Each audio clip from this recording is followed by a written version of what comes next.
Saundi eno gy'olaba ya DA era abakulu ba DA nga beegasse ne gavumenti badde bagireese naye tejja kukola wano. Eno saundi gy'olaba eno eyo n'emmotoka gye baggala eyo. Ate eno gy'olaba eno saundi gye basumulula yeya NUP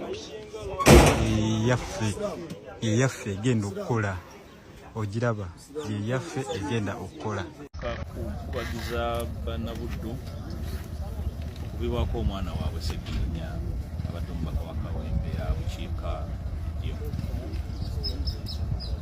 Kibi nnyo Sseggirinya addiriza mu paalamenti,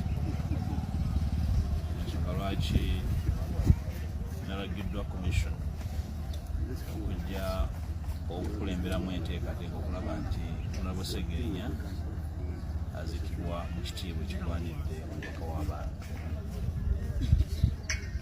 Sseggirinya twasaba famire netukkiriza olombolombo bujjululwe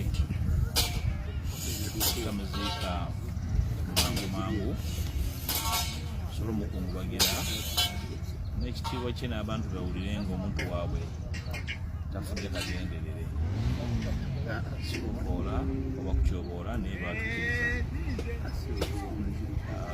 Sseggirinya agabaniddwa okusinziira ku biti byabaddemu. Ekibiina kya NUP kyaweebwa omukisa ng'ekibiina kye okukungubagira mu butongole ku kitebe kikyali kirungi n'okukolebwa. Paalamenti yaweereddwa omukisa okumukungubagira nga obubaka munnaffe mu paalamenti era omukozi w'eggwanga, era twamukungubagidde olunaku lwajjo. Mu kiseera kyekimu constituency ye eyamuwengula ey'obubaka neyeweebwa omukisa okumusaalira mu constituency ku muzikiti gwa Mbugo mukulu mu constituency ye. Ate mu kiti ekimu abantu be okumusabirako essaala envanyuma. Famire tugyebaza olunaku lwaleero n'olwenkya za famire